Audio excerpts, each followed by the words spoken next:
Sir क्या नाम है आपका और आप पुलिस आयुक्त गौतम बुद्ध नगर आए हैं, क्या मामला है आपका? मेरा नाम देव कुमार है। मैं एक पत्रकार हूँ, नोएडा गाजियाबाद देखता हूँ। वैचारिक तूफान अखबार से हूँ। मैं एक शराब ठेकों पर ओवर रेटिंग चल रही थी, उसके स्टिंग ऑपरेशन करने के लिए गए थे, जहाँ पे प्रशासन और ठेका मालिकों की मिली भगत ने मेरे को मारा उनकी सह पे, और कोई कार्रवाई नहीं हुई। और बाकी इसमें एसएचओ सेक्टर 113 और चौकी प्रभारी सोरखा संलिप्त हैं इस पूरे कृत्य में। काफ़ी शराब माफिया आए, रात में मेरे को बंद करके रखा और मेरी एफआईआर नहीं लिखी। अगले दिन मुझे ही बंद कर दिया और 151 का जो नया एनसीआर हो गया है उसके तहत 2 लोगों को हमारी तरफ से बंद किया। हम 2 लोग थे, 2 लोग उनकी तरफ से, जबकि मारपीट में 14 लोग थे, 12 से 14 लोग।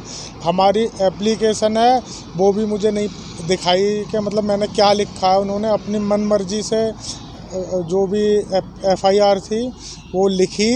मेरे को आज तक ये भी नहीं पता कि मैं क्या रिपोर्ट में लिखा हुआ। मैं रिपोर्ट मांगने भी गया तो मुझे रिपोर्ट नहीं दी जाती है। किस मामले में आपको बंद किया गया, आपको इसकी जानकारी नहीं है?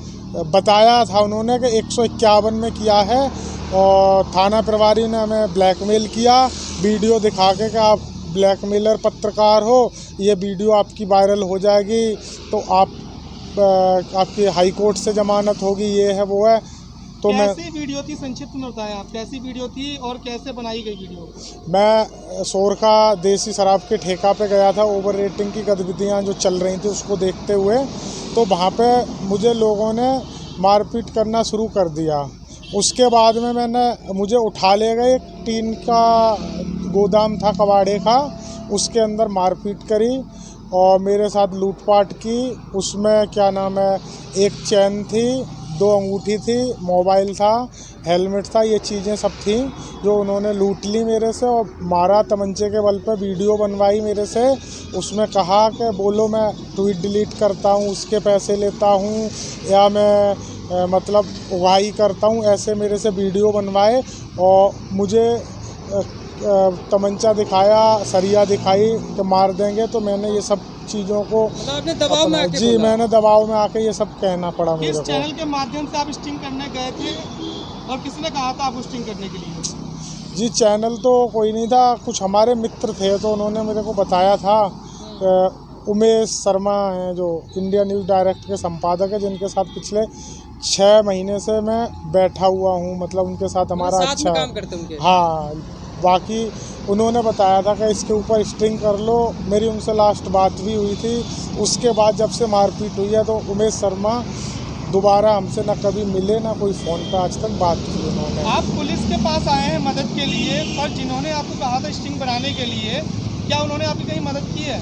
नहीं, कोई मदद नहीं की है। आपने उनसे बात की, क्यों नहीं कहीं आपकी मदद क्यों नहीं की? उन्होंने बस ऐसे ही आश्वासन दिया, अभी 1 महीना रुक जाओ, 2 महीना रुक जाओ, हम आपकी मदद करेंगे, लेकिन मदद के नाम पे मुझे घुमाते रहे। पुलिस प्रशासन से क्या चाह रहे हैं, उनके वरिष्ठ अधिकारियों से आप?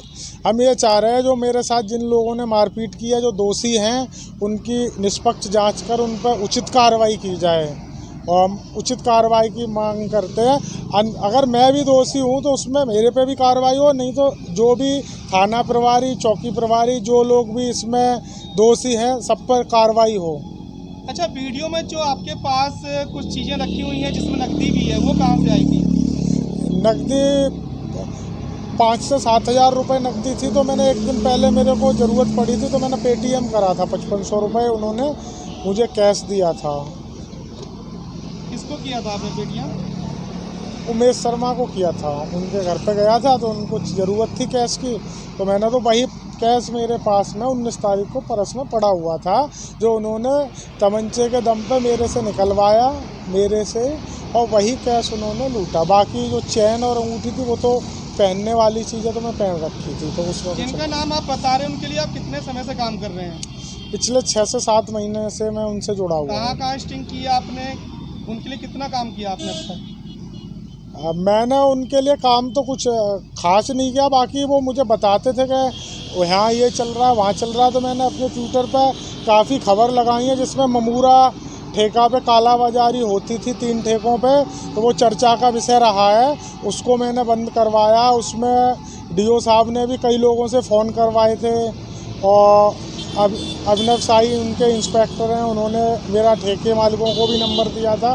कहीं ना कहीं मेरे को मतलब दबाव डालने लगे थे। मतलब उमेश शर्मा के इशारे पे आप काम करते थे उनके लिए, ये कहना चाहते हैं आप? जी बिल्कुल, उनके साथ बैठना उठना था, तो मतलब फील्ड की खबरें वगैरह थी तो मैं बताता था भैया ऐसे ऐसे चल रहा है यहाँ। तो कुल मिला के ये है। प्रशासन से क्या उम्मीद करते हैं आप? मेरे साथ जो मारपीट हुई है उस मारपीट में हमें न्याय मिले और बाकी जो भी लोग दोषी हैं उन पर सख्त से सख्त कार्रवाई हो। अच्छा, क्या आपके साथ साजिश के तहत मारपीट हुई है? जी लगता तो ऐसा ही है कि साजिश के साथ हुई है, क्योंकि हम जब 9:30 बजे उनके आवास से निकले थे, उन्होंने बताया था कि ऐसे ऐसे बात है, यहाँ पे चले जाओ, तो उनके कहने पे ही गए थे और अचानक से ऐसे मारपीट कोई कर दे तो मुझे नहीं लगता बिना साजिश के कोई करेगा या किसी को मालूम हो। सर, एक मामला चल रहा है एक पत्रकार के साथ मारपीट का, जिसमें पत्रकार द्वारा तहरीर में आबकारी विभाग के कुछ लोगों के खिलाफ भी शिकायत की गई है। क्या मामला है सर? इस मामले की जानकारी हमें ट्विटर के माध्यम से प्राप्त हुई है, जिसमें शिकायतकर्ता देव कुमार मिश्रा ने एक अपना लेटर उस पर वायरल किया है, जिसमें ये बताया गया है कि किसी मदिरा दुकान के ठेके पे उनके साथ मारपीट की गई है। तो इस प्रकरण की जांच के लिए मैंने क्षेत्रीय आबकारी निरीक्षक को जांच कर रिपोर्ट प्रेषित करने के लिए बोला है, और अगर इस तरह की कोई मारपीट हुई है तो ये पूरी तरह से गलत है और ये इसको कानूनन ये कार्रवाई होनी चाहिए और थाने पे इसको सूचना देनी चाहिए थी, और इसमें इसकी उच्च स्तर पे जांच भी की जाएगी और इसमें अगर कोई दोषी पाया जाएगा तो उसके विरुद्ध नियमानुसार आवश्यक कार्रवाई भी सुनिश्चित की जाएगी। सर, लगातार गौतम बुद्ध नगर में आए दिन नए एक्स अकाउंट बनाकर जो लोग आबकारी विभाग से शिकायत करते हैं कि यहाँ ओवर रेटिंग हो रही है, ब्लैक में शराब की बिक्री हो रही है, और कुछ घंटे बाद ही वो शिकायतें डिलीट हो जाती हैं एक्स अकाउंट से, तो क्या कहेंगे आप इस विषय को लेकर?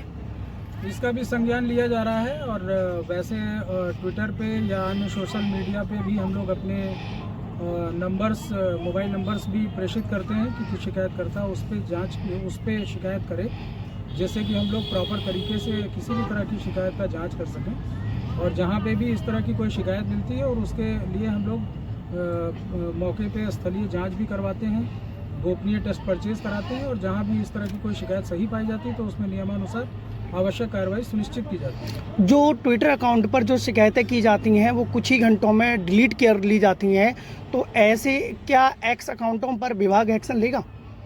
हाँ बिल्कुल, इसमें जो भी सक्षम अधिकारी हैं उनके भी संज्ञान में यह चीज़ लाई गई है, और उच्च जो अधिकारी हैं उनसे जो भी निर्देश इस संबंध में हम लोगों को प्राप्त होंगे उसके आधार पर हम लोग आगे अग्रिम कार्रवाई सुनिश्चित करेंगे।